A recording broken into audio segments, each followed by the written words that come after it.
ఆంధ్రప్రదేశ్ ముఖ్యమంత్రి వర్యులు చంద్రబాబు గారు కూటమిలోని ఆ 18 మంది ఎమ్మెల్యేలకి క్లాస్ పీకారా? ఆ మంత్రికి సీరియస్ వార్నింగ్ ఇచ్చారా అంటే అవుననే సమాధానం ఇస్తున్నారు కొంతమంది రాజకీయ విశ్లేషకులు. ఈ నేపథ్యంలోనే ఆ 18 మంది ఎమ్మెల్యేలు ఎవరై ఉండొచ్చు, అలాగే ఒక మంత్రికి సీరియస్గా వార్నింగ్ ఇచ్చారు అంటూ వార్తలు వస్తున్న నేపథ్యంలో ఆ మంత్రి ఎవరై ఉండొచ్చు అనేది మనం పూర్తి స్థాయిలో విశ్లేషణ చేసుకుందాం. ప్రస్తుతం మనతో పాటున్నారు ప్రముఖ రాజకీయ విశ్లేషకులు, ప్రముఖ సీనియర్ జర్నలిస్ట్ డివిఎస్ గారు. వారితో మాట్లాడదాం. సార్ నమస్తే. సార్ నమస్తే. కూటమిలో ఉన్నటువంటి ఆ 18 మంది ఎమ్మెల్యేలకి చంద్రబాబు గారు క్లాస్ పీకారని, అలాగే ఒక మంత్రికి చంద్రబాబు గారు సీరియస్గా హెచ్చరికలు జారీ చేశారని కొన్ని వార్తలు వస్తూ ఉన్నాయి. ఇంతకీ ఆ మంత్రి ఎవరు? ఆ 18 మంది ఎమ్మెల్యేలు ఎవరై ఉండొచ్చు అంటే ఏం చెప్తారు సార్? ఒక రాజకీయ పార్టీ అధినేత, ఉమ్, ఒక ప్రభుత్వ అధినేత మరి గాడిలో పెట్టే విధానం, ఉమ్, తప్పుదారి పట్టిన వాళ్ళని మళ్ళా దారిలోకి తెచ్చే విధానం. ఉమ్, ఇప్పుడు గొర్రెలు మందలో పోతూ ఉంటాయి, ఉమ్, కొన్నేమో చక్కగా డిసిప్లిన్గా పోతూ ఉంటాయి, ఉమ్, కొన్ని 1-2 గొర్రెలు ఏం చేస్తాయి, అటు పోతాయి ఇటు పోతాయి. ఉమ్, ఆ కాపర్ ఏం చేస్తాడు, ముళ్ళుగర్ర ఒకటి ఉంటుంది, ఉమ్, పొడుస్తాడు, ఉమ్. మెల్లగా అటు ఇటు నెట్టుకుంటా. కాపరి పనేంటి, ఆ మందలో తప్పిపోయిన గొర్రెలు గొర్రెల్ని మరి చక్కగా తీసుకెళ్ళటం, మళ్ళా ఇంటికి తీసుకెళ్ళటం, మళ్ళా అడవికి తీసుకెళ్ళడం కాపరి యొక్క ఆ నైపుణ్యం. ఉమ్, మరి వాళ్ళ పాలకుడిగా లేకపోతే పార్టీ అధినేతగా ఈ గొర్రెలు అనకూడదులే. ఇప్పుడు ఏంటంటే వీళ్ళు నాయకులు కాబట్టి మనం వీళ్ళను కూడా మంద వేసే విధానం అంటాం. ఉమ్, అంటే మొరటగా మాట్లాడితే, సరే. పల్లెటూరి భాషలో చెప్పుకున్నట్లయితే ఇలాంటి క్లాసులు, ఈ విధమైనటువంటి వార్నింగ్లు ఉమ్, మరి గతంలో 5 ఏళ్లలో జగన్మోహన్ రెడ్డి ఎప్పుడన్నా చేశాడా? ఉమ్, చెయ్యకపోగా అతను ఎంత కట్టు తప్పితే, ఎంత దారి తప్పితే అతనికి అంత గొప్ప పదవి ఇస్తాడు. ఓకే. అసలు వార్నింగ్లు కాదు, ఇంకా అసలు మెచ్చుకోవటం, శబాష్ శబాష్ అనడం, నవ్వుకోవడం మనం చూసాం. ఉమ్, పచ్చి బూతులు మాట్లాడే వాళ్ళకి మరి అసలు ఆయన ఎంత మెచ్చుకోలో. ఆ రోజు జోగి రమేష్ శాసనసభలో బూతులు తిడుతుంటే అసలు నవ్వే నవ్వు అనమాట. ఉమ్, ద్వారంపూడి చంద్రశేఖర్ రెడ్డి, వంశీ, లేకపోతే కొడాలి నాని, ఇవన్నీ కూడా ఇప్పుడు రోజా ఇప్పుడు కూడా తిడుతోంది కదా. ఉమ్, ఏది గాలిలో గెలిచారు, గాలి నా కొడుకులు అంటే ఒక వార్నింగ్, ఉమ్, ఒక్క మాట అక్కడ వైఎస్ఆర్ కాంగ్రెస్ పార్టీ అధినేతగా అతని నుంచి వస్తుందా? ఉమ్, జగన్ రోజాకి క్లాస్ పీకాడు, జగన్ కొడాలి నానికి క్లాస్ పీకాడు, ఉమ్, పేర్ని నానిని హెచ్చరించాడు. ఉమ్, రాసావా? జర్నలిస్టుగా చదివావా? ఉమ్, పాఠకుడిగా చూసావా? వీక్షకుడిగా ఉమ్, ఏ ఛానల్లో ఉన్నా? అంటే తేడా. ఓకే. ఇప్పుడు ఇక్కడ ఈయన గతంలో కూడా విస్తృత సమావేశంలో అవే హెచ్చరికలు, ఉమ్, లేదు కూటమి ఎమ్మెల్యేలందరి లెజిస్లేచర్ పార్టీ సమావేశంలో అదే వార్నింగ్లు. ఉమ్, అంటే క్రమశిక్షణ ముఖ్యం. ఇప్పుడు ఇవాళ ఏంటి, ప్రజాప్రతినిధులుగా, ఎమ్మెల్యేలుగా, ఎంపీలుగా మీరు గెలిచారు, అయిపోవాలి ఇంతటితో. మీరు ఫస్ట్ టైం ఎమ్మెల్యేలు, ఫస్ట్ టైం మినిస్టర్లు, ఉమ్, మీరు రాబోయే ఎన్నికల్లో కూడా గెలవాలి. ఉమ్, లాంగ్ టర్మ్ పాలిటిక్స్ ఆడాలి. ఇదేంటిది 2020 మ్యాచ్ కాదు. రాజకీయం అంటే ఏంటి, టెస్ట్ మ్యాచ్. ఉమ్, టెస్ట్ మ్యాచ్ అంటే నువ్వు ఒకసారి ఎమ్మెల్యేతో సరిపుచ్చుకుంటావా? చెప్పు, నీ ఇష్టం. ఉమ్, నీ ఇష్టం వచ్చినట్టు నీ శాండ్ నువ్వు కొట్టుకో, నీ లిక్కర్ నువ్వు దాపించుకో, నీ ఇష్టం.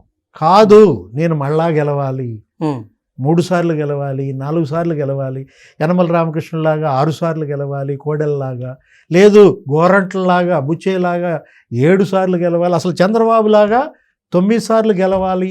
ఇలాంటి కాంక్ష, ఉమ్, ఈ విధంగా ప్రజాసేవ చేద్దామన్న ఆలోచన, సుదీర్ఘకాలం ఇన్నింగ్స్ ఆడదామన్న ఆలోచన ఉంటే మరి దారిలో ఉండాలి, గాడి తప్పకూడదు. నిన్న ఏదో 18 మంది ఎమ్మెల్యేలతో ఫేస్ టు ఫేస్ ఒక్కొక్కరికి వార్నింగ్లు ఇచ్చారని. ఉమ్, ఆయన ఎప్పుడు ఏం చెప్తున్నాడంటే, చంద్రబాబు మీరు పార్టీని క్యారీ చేయాలి, ఉమ్, క్యాడర్ను కూడా క్యారీ చేయాలి. ఇవాళ ఎమ్మెల్యేలు ఏంటంటే కార్యకర్తల భుజాల మీద ఉన్నారు. ఉమ్, కార్యకర్త కోపం వస్తే ఎత్తి కుదేస్తాడు. ఉమ్, ఏది, పల్లకీ మోసే బోయిలు మిమ్మల్ని పల్లకీలో ఎక్కించారు నిజమే, ఉమ్, కానీ ఈ పల్లకీ మీకు శాశ్వతం కాదు. ఉమ్, ఎప్పుడు దాకా అది శాశ్వతం? ఆ బోయిలు మిమ్మల్ని గౌరవించినంత కాలం ఆ పల్లకీలో ఊరేగింపగలరు. ఉమ్, ఇప్పుడు మీరేంటి, ఇవాళ కార్యకర్తల యొక్క మెప్పు పొందాలి, ఉమ్, ప్రజల ఆదరణ పొందాలి, ఉమ్, అన్నీ సక్రమంగా సజావుగా నడవాలనేది ఆయన యొక్క దిశానిర్దేశం. మీరు అన్నారు ఎవరో మంత్రిని వార్నింగ్ ఇచ్చారు సీరియస్గా అన్నారు. ఏం వార్నింగ్ ఇచ్చాడు ఆయన మంత్రికి? తొలిసారి ఎమ్మెల్యే అయినప్పటికీ యువకులను ప్రోత్సహించాలన్న ఉద్దేశంతో మంత్రి పదవి ఇచ్చాను, కానీ మీ పనితీరు ఆశించిన స్థాయిలో లేదు. మీది కీలకమైన నియోజకవర్గం, ప్రత్యర్థి కూడా బలమైన వాడే. అలాంటి చోట మరింత సమర్థవంతంగా పనిచేయకపోతే చాలా కష్టం. ప్రజా జీవితంలో ఉన్నప్పుడు మన వ్యక్తిగత వ్యవహార శైలిని కూడా మార్చుకోవాలి, లేకుంటే రాజకీయంగా చాలా ప్రభావం పడుతోంది. సీరియస్గా చెప్పాడా? పొలైట్గా చెప్పాడా? పొలైట్గా చెప్పినా సీరియస్గా చెప్పినట్టు ఉంటుందంటావా? చంద్రబాబు ఎలా చెప్పాడు అంటే, ఆయన పొలైట్గా చెప్పినా సీరియస్గా ఉంటుంది, సీరియస్గా చెప్పినా పొలైట్గా ఉంటుంది. దారి తప్పకూడదు, గాడిలో పెడతాడు. ఎవరు దారి తప్పినా గాడిలో పెడతాడు. ఇంతకీ ఆ యువ మంత్రి ఎవరు సార్? యువ మంత్రి ఫస్ట్ టైం ఎమ్మెల్యేలు నీకు 82 మంది ఉన్నారు. ఫస్ట్ టైం మంత్రులు 17 మంది ఉన్నారు. ఇప్పుడు 25 మంది క్యాబినెట్లో 17 మందిలో ఇప్పుడు నువ్వు వరుస పెట్టి లెక్కేసుకుంటే వెళ్తే ఎవరినన్నాడు ఆయన అన్నప్పుడు ఫస్ట్ టైం ఎమ్మెల్యేలే అనేక మంది. 3 జనసేన వాళ్ళు ఉన్నారు, వాళ్ళు అంతా ఫస్ట్ టైమే. కాకపోతే వాళ్ళు కాదు, అది ఖాయంగా చెప్తా నేను.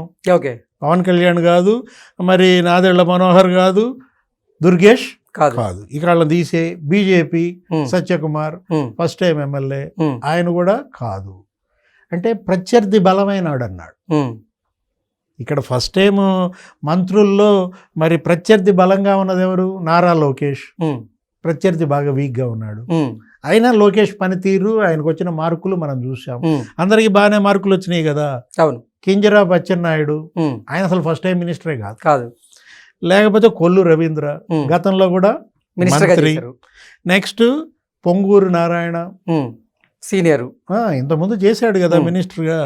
వంగలపూడి అనిత ఫస్ట్ టైమా? ఫస్ట్ టైమే, కానీ ఆమె మీద కూడా కొంత కాంట్రవర్సీలు వచ్చాయి. ఎవరో ఓఎస్డి వల్ల ఏదో పిఏ రకరకాలుగా ఏదో జరుగుతుందో, ఓఎస్డిని కూడా తీసేసినట్టు. కానీ ఎమ్మెల్యేగా ఆవిడ మొదటిసారి కాదు కదా గెలవడం. అంటే ఇక్కడికి వచ్చేసరికి ఫస్ట్ టైం మంత్రి, ఫస్ట్ టైం ఎమ్మెల్యే కాకపోయినా, కాకపోతే ఆమె ప్రత్యర్థి ఏమంత బలవంతుడేమి కాదు. పాయికరావుపేటే కదా. మరి ఇంకెవరు? Nimmala Ramanaidu first senior, first టైమే, కానీ ఎమ్మెల్యేగా సీనియర్ కదా. మంత్రి ఫస్ట్ టైమే, కానీ ప్రత్యర్థి ఏమంత బలమైనాడు కాదు. వరుస పెట్టి కొడుతున్నాడు, భవిష్యత్తులో కూడా కొడతాడు. నెక్స్ట్ అతనికి ఏంటి, మంచి మార్కులు పడ్డాయి మంత్రుల పనితీరులో కూడా. ఇక ఎవరు? ఫరూక్. అబ్బో, అసలు ఆయన మరీ సీనియర్ మోస్ట్. ఆయన ఎన్టీఆర్ క్యాబినెట్లో ఉన్నాడు. ఆయన వయసులో కూడా చంద్రబాబు కన్నా పెద్దవాడు. ఆయనే అసలు నీకు ఫైల్స్ క్లియరెన్స్లో ఫస్ట్ ఉన్నాడు. ఎవరు? ఫరూక్ కాదు, ఆనం. ఆయన ఎన్టీఆర్ క్యాబినెట్లో చేసిన ఆయన కదా. ఆయన ఆనం రామనారాయణ రెడ్డి కాదు, పయ్యావుల కేశవ్ ఫస్ట్ టైం మంత్రే, కానీ ఎమ్మెల్యేగా ఫస్ట్ టైం కాదు. ఏది చాలా సార్లు గెలిచాడు. ప్రత్యర్థి కూడా ఏమంత బలమైనాడేమీ కాదు. ఉరవకొండ. మరి ఇంకెవరు? అనగాని సత్యప్రసాద్. అవునా? సత్యప్రసాద్ ఫస్ట్ టైం ఎమ్మెల్యే కాదు, ఫస్ట్ టైం మినిస్టర్. సత్యప్రసాద్ మీద కూడా కొద్దిగా వచ్చినాయి.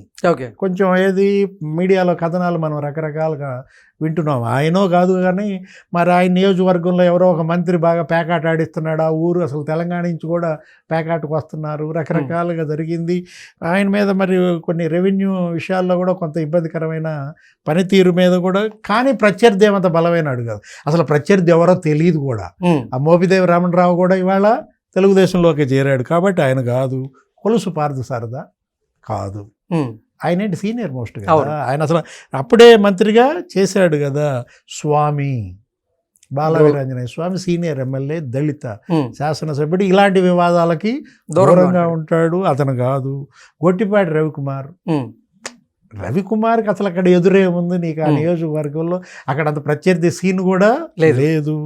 కందుల దుర్గేష్ తీసే గుమ్మడి సంధ్యారాణి, దీని కిందకి రాదు ఆమె కూడా. బీసీ జనార్దన్ రెడ్డి ఈ జాబితాలోకి రాడు. భరత్, టీజీ వెంకటేష్ కొడుకు, అతను ఏమంత ఇది కాదు. సవిత కాదు. సుభాష్ మీద కూడా కొద్దిగా సీరియస్ అయ్యాడని గతంలో మనం విన్నాం. ఎగ్జాక్ట్లీ. ఏది పార్టీ విషయం పార్టీలో సరిగ్గా పట్టించుకోవట్లేదు, సభ్యత్వ నమోదులో నీకు ఫస్ట్ టైం అవకాశం ఇచ్చాను అని సుభాష్ మీద కూడా కొంచెం సీరియస్ అయ్యాడు. సుభాష్ అవ్వచ్చు అంటావా? కొండపల్లి శ్రీనివాస్, ఆయన ఎన్ఆర్ఐ, సార్ శ్రీకాకుళమా ఏదో అక్కడ కదా, ఉత్తరాంధ్ర నుంచి వచ్చినటువంటి ఆయనకు అంత బలమైన ప్రత్యర్థి ఎవరు ఉంటారు అక్కడ. కాకపోతే శ్రీనివాస్ పనితీరు మీద కూడా అంత సాటిస్ఫాక్షన్ లేదని మన వార్తలు మీడియాలో చూస్తున్నాం. నెక్స్ట్ రామ్ ప్రసాద్ రెడ్డి, మొదటిసారి మంత్రి. రామ్ ప్రసాద్ రెడ్డి అని అంటావా, కొంచెం ఎందుకో మ్యాచ్ అవుతున్నట్టుగా కనపడుతోందా? రామ్ ప్రసాద్ రెడ్డి ఏంటంటే అప్పట్లో ఆయన భార్య విషయంలో కూడా ఏదో కుటుంబ సభ్యుల జోక్యం కూడా సహించనని వార్నింగ్ ఇచ్చారు. అప్పట్లో ఎవరో పోలీసు ఆయన పైన ఫైర్ అయిందని, అప్పటి నుంచి ఆయన పైన కూడా ఏమంత వివాదాలేమీ లేవు, కానీ ప్రత్యర్థి బలమైనాడే. ఎక్కడ రామ్ ప్రసాద్ రెడ్డి ప్రత్యర్థి ఎవరు? శ్రీకాంత్ రెడ్డి ఎవరు ఉన్నట్టున్నాడు రాయచోట. అవును, శ్రీకాంత్ రెడ్డి అంటే మరి 3-4 సార్లు గెలిచినట్టున్నాడు శ్రీకాంత్ రెడ్డి కూడా. రామ్ ప్రసాద్ రెడ్డి అయ్యే అవకాశం ఉందేమో మరి. ఏదైనా ఇది ఒక మంత్రిగా మనం తీసుకోకూడదు. ఆయన ఒక క్లాస్ బీకాడంటే అది క్యాబినెట్ మొత్తానికి అని అర్థం. ఓకే, ఆయన ఒక క్లాస్ బీకాడంటే అది లెజిస్లేచర్ పార్టీ మొత్తానికి అని అర్థం. ఒక ఎమ్మెల్యే అనుకోకూడదు అనమాట, ఒక మంత్రి కూడా అని అనుకోకూడదు. కాకపోతే ప్రజల్లో చర్చ ఏంటంటే ఇలాంటి వార్నింగ్లు, ఈ క్లాసులు గతంలో జగన్మోహన్ రెడ్డి హయాంలో లేవే అనేది చర్చ. Okay okay sir, thank you so much.